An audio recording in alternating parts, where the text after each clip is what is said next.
ఎగురుతూ నీ పాదం, ఎదుగుతూ నీ రూపం, ఎదురుగా ఉంటే అంతే ఏదో ఆనందం.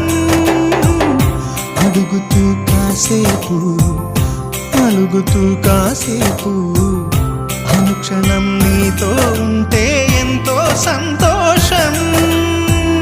క్షణములెన్నవుతున్నా, వయసు ఎంతొస్తున్నా, పాపవే పాపవే నాన్ననయనా. మేఘాల పల్లకి తెప్పిస్తా,